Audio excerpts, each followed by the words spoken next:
todas sus generalidades, ¿cierto? ¿Sí o no? ¿Hasta dónde vimos la anterior clase? Vamos, ¿alguien? ¿Nadie? ¿Hasta dónde vimos la anterior clase? Vamos. ¿Nadie quiere hablar? Estamos por hacer ya positivos, doctora. Ya. ¿En? Vinicio. Más lento hable Vinicio para que yo entienda. Estábamos por hacer ya positivo que está, creo. No entendí. Estamos A en ver, esta alguien. diapositiva, doctora. Ok. Bueno, rápidamente. Hago un repasito y vamos a entrar a agonistas muscarínicos. Sistema simpático y parasimpático. Si yo hablo del sistema simpático, por excelencia, ¿quién es un neurotransmisor? Siempre vamos a hablar del postganglionar, el preganglionar ya lo habíamos recordado en la anterior clase, que todos es acetilcolina, simpático y parasimpático. Neurotransmisor del simpático, violentamente. Noradrenalina. Ya, esto ya no lo voy a repetir más, por eso ahora le hago su última repetición. Noradrenalina, perfecto. ¿Y la noradrenalina sobre qué receptores es capaz de actuar? Alfa y beta. Alfa y beta. ¿Y los alfa cuántos hay? 1 y 2. Alfa 1 y alfa 2. ¿Dónde se encuentran siempre los alfa 1? Cuando solo decimos alfa, nos vamos a referir a los alfa 1. Siempre, ¿de acuerdo? Si yo digo alfa, siempre es alfa 1. Cuando es alfa 2, siempre lo nombramos el 2. Muy bien, el 2 siempre es del presináptico, es un neurotransmisor para hacer el feedback negativo y que ya no se libere más noradrenalina, cuando ha habido mucha liberación de noradrenalina. Perfecto. ¿Serán los únicos receptores sobre los que actúa el simpático, la noradrenalina? Vamos. También Beta. están los receptores beta. Beta. ¿Y cuáles son los beta 1? ¿Dónde se encuentran los beta 1? Corazón. En el corazón. Ok. Beta 2 en todos los otros órganos. Ahora se habla ya de beta 3, de beta 4. Beta 2 son los más conocidos. A ver, nómbrenme dónde hay beta 2. En los pulmones. Bronquios. Músculo liso. A ver, vamos, beta 2. Intestino. Músculo liso, Uterina. bronquial, músculo liso, intestinal, músculo liso, uterino, en la masa ciliar, en el ojo. ¿Dónde más? Músculo liso vascular. Siempre vamos a referirnos así porque es al músculo liso que lo va a contraer o lo va a relajar. ¿Sí? Muy bien. Y si yo hablo del parasimpático, que por ahí vamos a empezar hoy día. Parasimpático, ¿quién es nuestro neurotransmisor? Acetilcolina. Perfecto, acetilcolina. ¿Y qué receptores va a ocuparnos acetilcolina? Muscarínicos. Muscarínicos y nicotínicos. Eso, muscarínicos, que son los que nos vamos a trabajar hoy día, los muscarínicos. Y los nicotínicos los vamos a utilizar más adelante. Nicotínicos, ya. Bien, ahora vamos a repasar esta segunda parte primero. Si yo digo acetilcolina, generalmente, ¿qué hace la acetilcolina cuando actúa sobre el receptor muscarínico? Generalmente, ¿qué le provoca acetilcolina al receptor muscarínico? Estimulación. Estimulación. Esto es lo más importante para que podamos hacer un estudio muy deductivo de la farmacología. Hay una excepción porque esto es una reglita, no es un término general, es una lemotecnia para ayudarnos a recordar. Generalmente estimulación, excepto en Corazón. lugar de estimulación que va a haber en corazón. Inhibición. Y, ¿dónde está mi? Acá, inhibición. Perfecto. Eso no olvidarse más porque lo vamos a avanzar hoy. Los receptores nicotínicos, ¿dónde se ubican? En la placa mioneural. Sí, señora. Neural, ya. Volviendo acá un poquito. Si yo digo que mi fármaco es agonista muscarínico, ¿qué hará en el corazón? Si es agonista muscarínico, ¿qué hará en el corazón? Disminuye las 4 propiedades del corazón. Eso, disminuye las 4 propiedades del corazón. Bien. Y si yo quiero saber qué va a ser un agonista muscarínico, a ver aquí, este del simpático lo voy a borrar, ¿ya? Porque como vamos a avanzar hoy los agonistas muscarínicos, quiero que lo deduzcamos antes de mirar cualquier lámina. Quiero que vamos razonando. Nuestro tema de hoy, vamos a estudiar parasimpático. Parasimpático, si el fármaco hace lo mismo que acetilcolina, ¿cómo le vamos a llamar a ese grupo de fármacos? ¿Qué fármacos vamos a estudiar hoy? Agonista. Agonistas muscarínicos le vamos a llamar, porque los nicotínicos son otro. ¿Quién sabe qué otro nombre pueden tener estos agonistas muscarínicos? Agonistas colinérgicos por acetilcolina, o por el receptor o por el neurotransmisor. Son sinónimos. Agonista muscarínico de agonista colinérgico. Muy bien. ¿Y algún otro nombre que alguien haya leído por ahí? Parasimpático lítico, doctora. Parasimpático mimético. Los parasimpaticolíticos son los antagonistas, ¿ya? O sea que nuestros fármacos que vamos a estudiar hoy, vamos a ver que tienen 3 nombres. Agonistas muscarínicos porque van a ocupar receptores muscarínicos. Aunque ya vamos a ver que hay algunos que no ocupan el receptor sino inhiben una enzima. Pero se les llama igual porque van a potenciar receptores muscarínicos. También se le llama agonistas colinérgicos. ¿Por qué? Por la acetilcolina.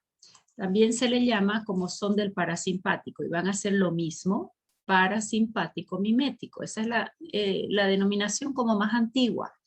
Antes era la única que había, ahora no, ahora es más usado agonistas muscarínicos o colinérgicos. Parasimpático mimético hace lo mismo que el parasimpático y los parasimpaticolíticos son los opuestos. ¿De acuerdo? ¿Quedó mejor? Bien. Entonces, de los nicotínicos me olvido. Hoy me quedo con que acetilcolina ocupa receptor muscarínico. Estimula todos los órganos excepto al corazón. Ahora vamos a empezar órgano por órgano. Vamos a empezar músculo liso bronquial. Si mi fármaco es agonista muscarínico, ¿qué significa que sea agonista? ¿Quién me lo define en 2 palabras? ¿Qué es un agonista muscarínico? Actividad intrínseca. Ocupa el receptor y tiene actividad intrínseca. Ok, o sea que va a ser lo mismo que acetilcolina. Bien, nuestros fármacos de hoy, agonistas muscarínicos. ¿Y qué hace normalmente la acetilcolina sobre el receptor muscarínico de músculo liso bronquial? Sobre el receptor muscarínico. ¿Qué hace? Lo estimula. Ok, estimulación. Esa estimulación, ya vamos a ver en alguna lámina, es una flechita acostada y arriba un más. Así está en los libros. Donde ustedes ven el más arriba es estimulación. Donde ven el negativo es inhibición. Y esa estimulación, ¿qué efecto farmacológico me va a dar? Broncoconstricción. Perfecto. Esto quiero que todos lo vayan haciendo junto conmigo, que les quede escrito, que lo vayan razonando. Broncoconstricción. ¿Qué indicación clínica tengo?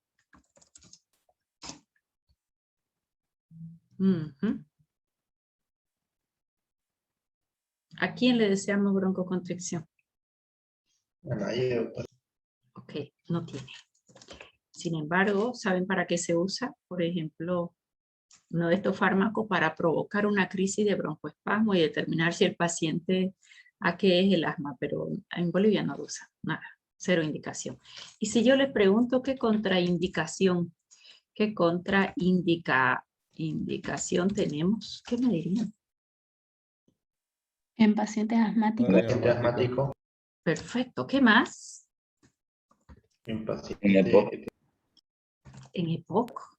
Bueno, si por ahí me equivoco al escribir no importa, ya yo voy pasando. EPOC o cualquier caso de broncoespasmo. de cualquier etiología. Ojo, yo voy a recibir un agonista muscarínico. Yo no soy alérgica, no tengo EPOC, no soy fumadora. ¿Me va a hacer broncoconstricción? No. En muchos pacientes puede haber un poquito una tosecita, pero no es que tras que yo reciba el fármaco me va a hacer un broncoespasmo, a no ser que lo meta directo a la vía respiratoria, que no lo usamos así. Lo usamos en ampollas, ya vamos a ver para qué, o lo usamos en colirio para los ojos. Entonces, si yo no tengo estos antecedentes de cuadros de broncoespasmo, generalmente puede haber un poquito de tosecita o nada.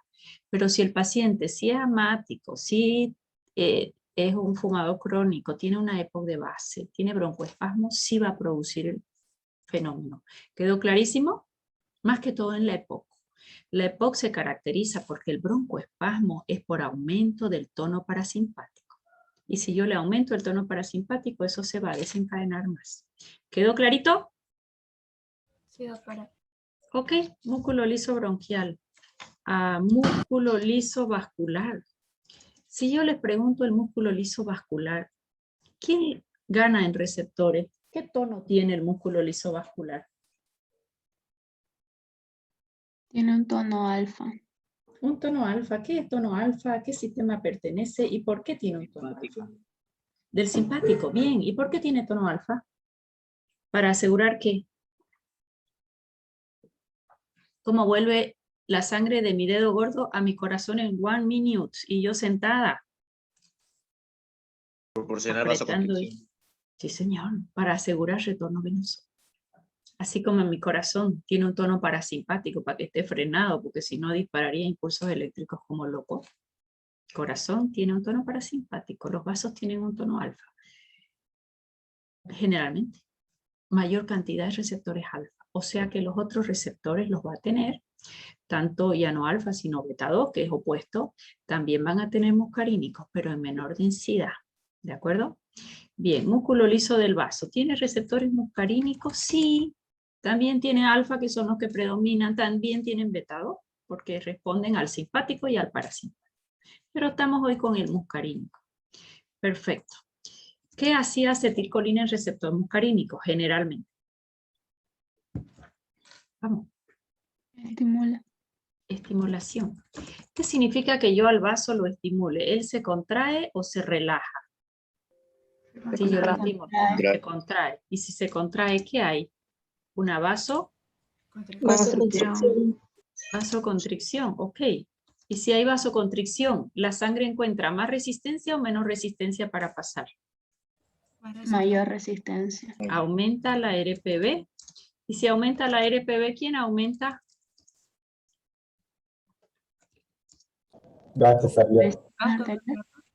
Presión arterial. ¿Por qué? Porque la presión arterial es la resistencia periférica del vaso por el gasto cardíaco, por el volumen minuto cardíaco. Si yo esta resistencia la estoy aumentando y esto es el producto de la resistencia por el gasto cardíaco, aumenta resistencia, aumenta presión arterial. Pregunta del millón, ¿será un efecto elevado? ¿Será que los vasos tienen muchos receptores muscarínicos? No, predominan los alfa. Es un efecto que sí se produce, pero ¿qué es lo que se ha visto? Cuando en mis vasos tienden a hacer vasoconstricción y yo tengo un endotelio saludable, pero frente a endotelio saludable, ¿qué se libera? ¿Qué se libera? Óxido nítrico. Óxido nítrico. Y el óxido nítrico es lo mejor que le puede pasar a los vasos porque ellos tienden a hacer una normotensión cuando hay una vasoconstricción. Endotelio saludable. Que no haya placas de ateroma, que no haya calcificación de las placas de ateroma, que no haya una oxidación importante en el endotelio. Lo que más debes cuidar en tu paciente es el endotelio. Paciente hipertenso tiene un endotelio inflamado. Paciente diabético, endotelio inflamado. ¿De acuerdo? Frente a un endotelio saludable, libera óxido nítrico y normaliza presión arterial e inclusive la puede disminuir. O sea que fíjense que primero hay una vasoconstricción, un ligero aumento de presión arterial y la respuesta de qué va a depender del endotelio del paciente. o que haya vasodilatación o mantenga un poquito esa presión alta. ¿Para qué qué indicación habría? ¿Qué se les ocurre? Acá si yo les digo, ¿y para qué usarían el músculo liso del vaso un agonista muscarínico? Vamos. Para mantener un tono. Para mantener un tono. ¿Qué tono lo vas a mantener? Un tono umbral de constricción de las arterias. Para Ahí no que dices nada, si elevado o bajo. ¿Qué necesitas? ¿Qué vas a producir con este fármaco? aumentar un poco la vasoconstricción. Ya, pero Así. yo te digo que reflejamente rápido se libera óxido nítrico y baja la presión. Y tú querías aumentar, la vas a bajar. Complejo, ¿no? Por nada más les pregunto, porque este razonamiento no está en el libro tan claro. No va a tener indicación en vaso. ¿Por qué? Porque en un primer momento se tiende a elevar presión y de acuerdo al endotelio del paciente baja la presión o se mantiene. ¿Queda clarinísimo? No voy a tener indicación. Sí, Disculpe, el óxido nítrico se libera directamente de las células endoteliales, ¿no? sí señor. Endotelio Y, saludable libera óxido nítrico. Sí. ok, perdón. Y la otra pregunta, en sí, ¿cómo el mecanismo de mantener un tono, digamos, para hacer de que mantengamos una presión normal en una persona con un endotelio saludable, ¿no? Endotelio saludable, comida saludable, ejercicio físico. Eso ya vamos a hablar en hipertensión. Déjame un poquito acá que terminemos este concepto. Acá no tengo una indicación clínica, porque si me dice para un hipotenso, porque al inicio eleva la presión, después la puede bajar. Entonces, habrá que saber qué produce en el vaso para controlar el paciente cuando lo use para otra cosa, que no sea en endotelio. ¿Está claro? O sea que no tengo una indicación clínica. El efecto va a variar de acuerdo al endotelio del paciente. ¿Quedó mejor? O sea que sabré que puedo esperar una hipertensión de inicio o una hipotensión. ¿Quedó claro? No tengo una indicación clínica. Sí, doctor. Ok, vamos para adelante. Músculo liso intestinal. ¿Qué va a pasar? ¿Qué pasa con el músculo liso intestinal? ¿Será que tiene muchos receptores muscarínicos o poco? ¿Qué saben? Tiene muchos. Muchísimo. El tono ahorita, aunque no hayan comido nada desde ayer, el intestino se va moviendo lento. Como más se mueve más rápido, como más fibra se mueve más rápido. Pero él está siempre moviéndose, tiene un tono muscarínico normal. Así como el tono del vaso es alfa, del intestino es muscarínico, de corazón es muscarínico. Muchos receptores, este se lleva a la flor en receptores muscarínicos. ¿Y qué le va a hacer un agonista muscarínico? ¿Qué hacía acetilcolina siempre en receptor muscarínico? Bueno, casi siempre. La estimulaba. Mira, Exacto, estimulación. ¿Y cómo yo voy a traducir esa estimulación? ¿Cuál es el efecto que va a producir? Aumenta el peristaltismo. Eso, aumento del peristaltismo. Aumento del peristaltismo intestinal, de las secreciones. Exacto, de todo el tubo digestivo, desde las salivales, pancreáticas, todas las secreciones del tubo digestivo. Y si el peristaltismo está mucho porque me pasé de dosis, ¿qué puede producir? Un dolor y diarrea. Dolor tipo cólico, puede hacer heces diarreica, si yo me pasé de dosis, perfecto. Y si ese es su efecto, el músculo liso intestino, que es uno de los efectos más usados, ¿cuál sería una indicación clínica, una indicación médica? ¿Para qué lo usaríamos? Si aumenta el peristaltismo. por los hinchamientos, doctor. ¿Para, de nuevo?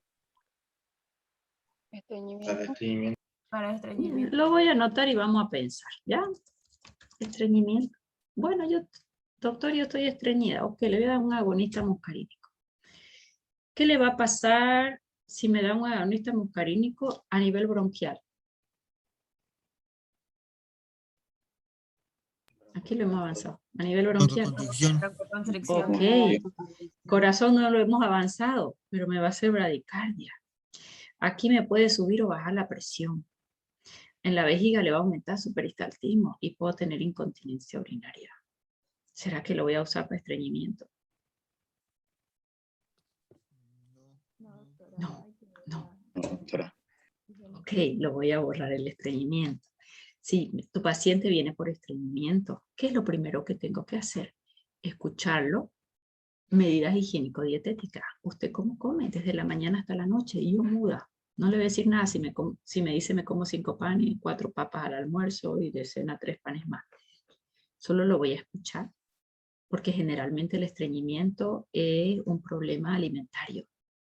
Después le preguntaré cuánto tomamos de agua. Después le preguntaré si es sedentario o qué ejercicio físico hace.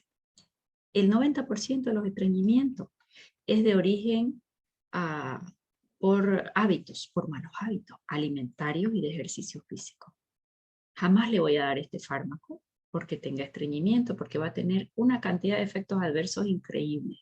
¿De acuerdo? Y tengo muy pocos en vía oral. Son casi todos endovenosos y vamos a ver para qué. O sea que no tiene sentido. No es ese mi tratamiento. Pero en estreñimiento ya vamos a avanzar el capítulo. Primero la comida, lo que tomamos de líquido, ejercicio físico. Hay algún tipo de patología que generalmente la provocamos en un paciente que va a entrar a quirófano. Principalmente si va a ir a una cirugía de colon o de intestino. El cirujano quiere que esté quietito el intestino. Le dice al anestesiólogo, cirugía de intestino, déjemelo quieto.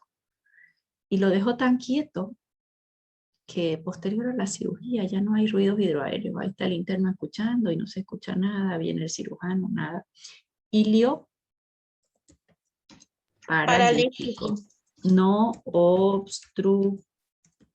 Ilio se quedó quieto. Generalmente el ilio paralítico en un paciente recién operado es por la medicación preanestésica que recibió, atropina a dosis alta, que yo quiero secar la saliva para intubar al paciente y quiero dejar quieto el intestino. Pero es no obstructivo, lo hemos provocado previo.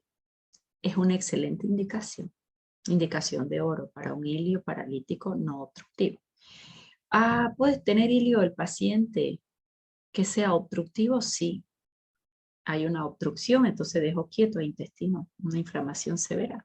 Si yo lo muevo, va a haber ruptura y ese paciente se complica. Contraindicado en ilio obstructivo.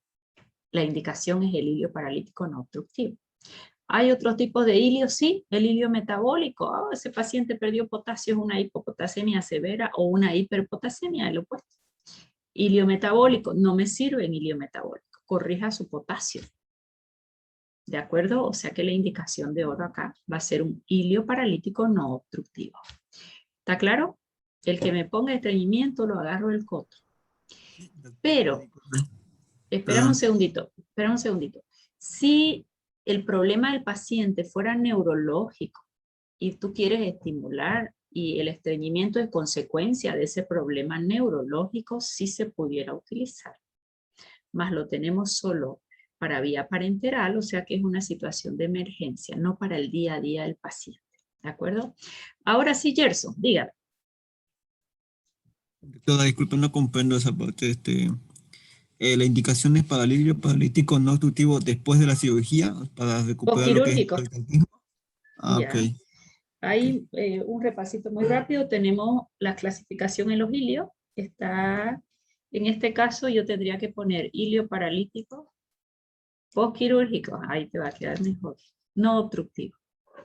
Obstructivo es cuando hay una obstrucción y se quedó quieto el ilio. Es otro tipo de ilio. En este caso, el paciente va a ser intubado. La cantidad de saliva que producimos por día es más de 5 litros. Si yo intubo al paciente y sigo produciendo saliva y él está con una relajación total porque está intubado para que no pelee con el tubo, está con una sedación profunda, yo generaría saliva y esa saliva va al pulmón porque no tengo el reflejo que lo tengo ahora yo al tragar la saliva para que no se vaya al pulmón. O si quise tragar y hablé, me da tos, ¿verdad? Y la tos evita que la saliva se vaya al pulmón, la broncoaspiración. Paciente que van a intubar, hay que atropinizarlo y secar toda la secreción salival a cero, que eso hace el opuesto a los agonistas, los antagonistas muscarínicos, droga tipo atropina. me seca totalmente la secreción salival, intuban al paciente. ¿Ok? Pero así como el agonista muscarínico estimula peristaltismo, atropina, que es el antagonista, lo deja quieto. Y si la dosis fue un poquito mayor a lo que hay pacientes más susceptibles y otros menos. Dejaron muy quieto el intestino, pasaron horas de la cirugía y no recupera peristaltismo. Ese va a ser un ilio paralítico. ¿Hay obstrucción? No hay obstrucción. Es un ilio paralítico, en este caso postoperatorio, no obstructivo. Tampoco es metabólico, tampoco es por baja o elevación de potasio. ¿Quedó mejor, Gerson? Doctora, ¿y qué me dice de los pacientes chagásicos? ¿Qué quieres que te diga el chagazo? Pregunta concreta. A veces hay pacientes que tienen estreñimiento crónico, entonces se le debe dar muscarínico. A ver, vamos a pensar. Me encanta que pensemos. Voy a anotar aquí un poquito. Tu paciente tiene chaga, o sea que vino Trypanosoma cruzi, y tiene mucha afinidad por las células automáticas del corazón, por el nódulo sinusal, y se las come todas. Nódulo sinusal ya no genera impulso eléctrico y lo hace el de más abajo, el aurículo ventricular, con frecuencia de disparo menor. Ya esa bradicardia es lo que lleva al paciente al médico. ¿Okay? Puede afectar esa célula o puede afectar el plexo de Auerbach a nivel de intestino. Si se lo come también, ya no hay quien me haga el peristaltismo y el intestino se hace un megacolon. Se va juntando materia fecal y como no se mueve, se agranda y se hace grande y a veces alargado también, un dólico megacolon. Y no progresa. Y ese paciente llega al médico por estreñimiento, ya van a ver en la emergencia, a veces 30 días sin defecación. Eso es un ilio obstructivo. Si se juntó toda la materia fecal ahí, ya hay distensión abdominal, ilio obstructivo. ¿Qué pasaría si a tu paciente con ilio obstructivo por chaga, por fecaloma, vos le aumentas el peristaltismo? ¿Qué va a pasar? Puede haber una ruptura. Y tu paciente entrará en peritonitis si hay una ruptura. Ojo, no tiene fecaloma todavía, pero su defecación es una vez cada 10 días, cada 7 días. Pensemos qué pasaría si yo le doy este fármaco. Si yo le doy este fármaco, estimularía un poquito peristaltismo, más las células que tendrían que responder como es su plexo de Auerbach, no están en buenas condiciones. Le moverían un poco, ayudaría un poco. Pero ¿qué le va a pasar al bronquio? Bronquioespasmo. ¿Qué le va a pasar al corazón con un agonista muscarínico? Dijimos que a todo el mundo estimula la acetilcolina y al corazón, ¿qué le hacía? Inhibición, le va a bajar la frecuencia. Y tu paciente chagásico ya viene con la frecuencia deteriorada, porque en nódulo sinusal hubo un deterioro por Trypanosoma cruzi. O sea que, ¿qué vas a hacer con tu paciente chagásico? Diagnóstico a tiempo. Todas las medidas higiénico-dietéticas para favorecer el intestino. Su alimentación tiene que ser impecable, muy alta en fibra, muy baja en carbohidratos procesados y en grasa, de modo que tú ayudes su hidratación, su caminata del paciente. No puedes dejarlo más de 2 días sin defecar a ese paciente. Probablemente sí precise en algún momento el uso de laxante. Ya vamos a avanzar laxante. Los tengo desde los más inocuos hasta el más agresivo. Generalmente empiezan con el más agresivo, un bisacodilo. Estimula y agrede tanto al intestino que él se mueve por reflejo. Y después ya no quiere dejar de funcionar si tú no usas el fármaco. Y si tú lo agredes, las células pueden cambiar y puede hacer un colon catártico. No me encanta. Antes de eso tengo otro tipo de laxante óptimo, sí, y hay que combinarlos entre ellos, laxantes osmóticos, laxantes de masa, laxantes de volumen, estoy hablando del magnesio, del salvado de avena, del psyllium, ya lo vamos a mirar en su momento. ¿De acuerdo? Entonces siempre ustedes tienen que mirar al fármaco. Yo me detengo a conversar cuando ustedes hacen estas preguntas, porque yo tengo que pensar que el fármaco no solo va a hacer lo que yo quiero, sino que va a actuar en todos los órganos donde encuentre ese tipo de receptor. Hoy en día no hay un fármaco agonista muscarínico que sea selectivo de intestino, o de corazón, o de bronquio, o de vejiga, o de ojo. No hay uno. ¿de acuerdo? Él va a actuar donde encuentre el receptor muscarínico. ¿Quedó mejor tu respuesta? ¿Tu idea? ¿Sí? Muchas gracias. Siempre me van a pensar esta patología, ¿por qué se ha producido? Toda la fisiopatología. Y si yo tengo un fármaco, ¿qué va a hacer en todos los órganos? Por eso es que yo me estoy deteniendo ahora órgano por órgano, antes de mirar cualquier lámina. Estamos deduciendo. Hasta aquí yo sé que voy a tener una broncoconstricción, que si no soy asmática probablemente no manifieste. Acá puedo tener en vaso variable una vasoconstricción inicial y lo posterior es lo variable. Puede mantenerse, que no será una vasoconstricción altísima porque no tengo tanto receptor muscarínico, o puede haber una vasodilatación refleja. Acá, en intestino, si yo lo doy para otra cosa, para un tema cardíaco, en intestino le va a aumentar el peristaltismo. Al paciente puede, si la dosis es alta, doler el estómago, dolor tipo cólico de intestino y puede hacer diarrea, efecto adverso. Pero si tu paciente es postoperado, hizo un ilio paralítico, es una indicación de oro. Es una indicación de oro, pero yo tendré que controlar que no sea asmático, tendré que controlar función cardíaca y tendré que controlar presión arterial, porque lamentablemente no solo actúa en intestino. ¿Quedó mejor? Gerson, ¿querías preguntar algo? Bueno. Sí, doctora, digamos, supongamos que el paciente es asmático y está pasando la misma situación que usted plantea, de que hizo un hilo paralítico postquirúrgico. En ese caso, doctora, ¿qué indicación se podría hacer? Eso está muy complejo.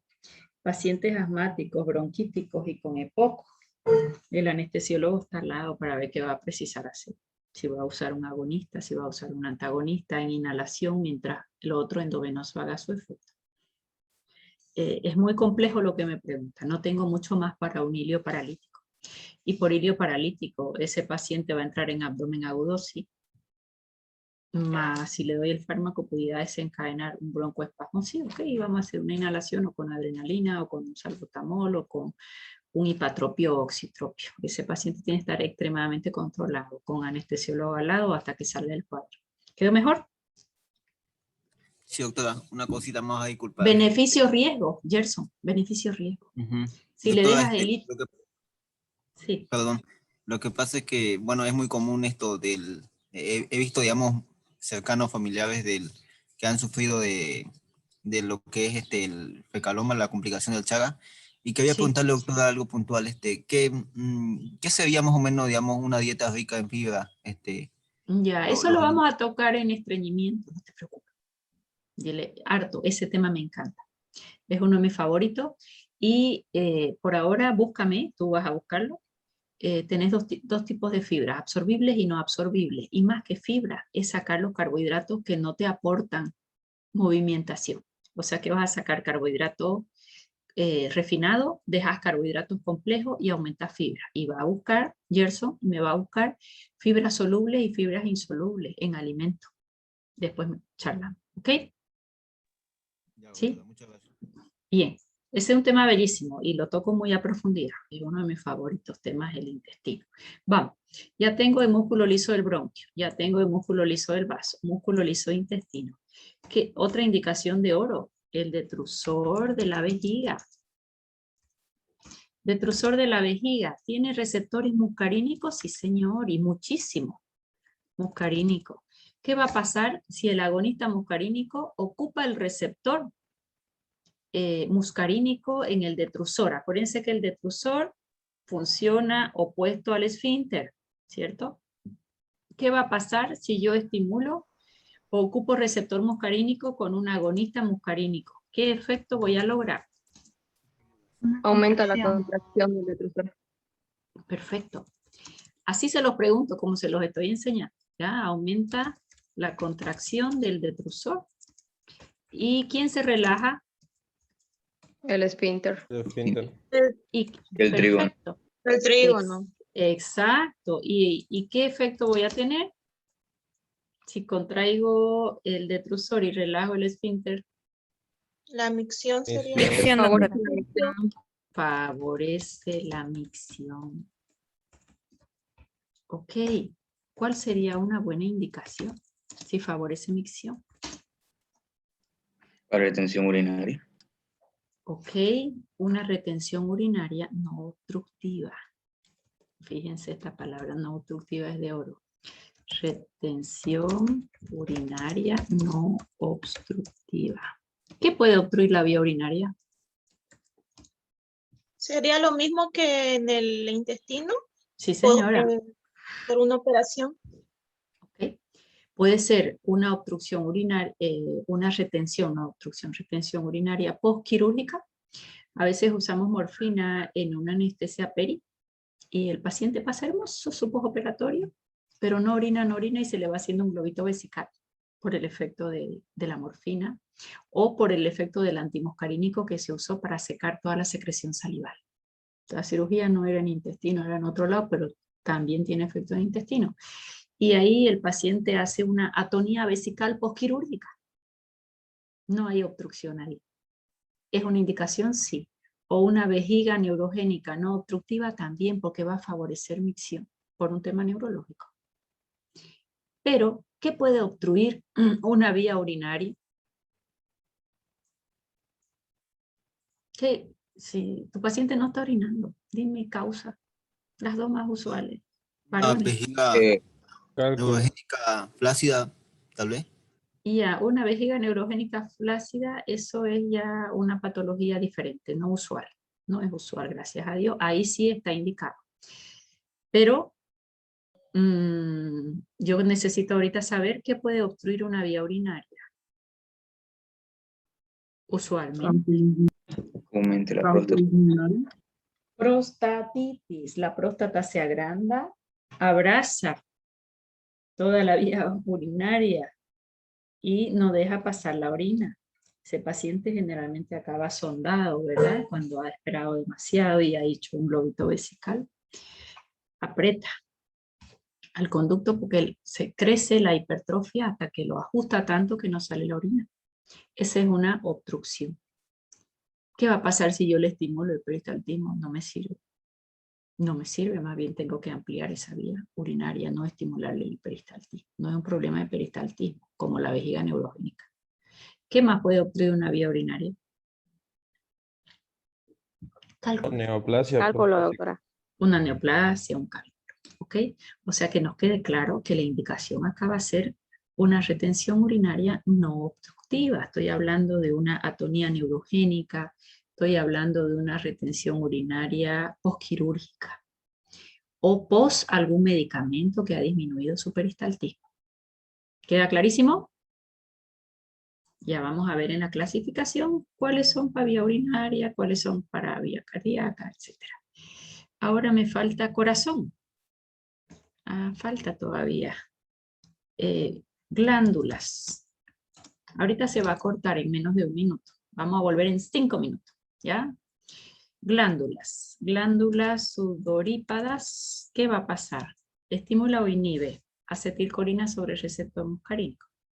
Estimula. Estimulación.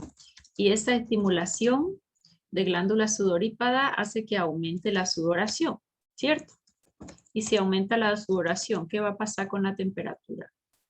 Baja la Va a temperatura. disminuir. Perfecto. Dime. Hay un martillo, me apagan su micrófono, disminuye la temperatura. Ok, el paciente puede hacer hipotermia. Fíjense que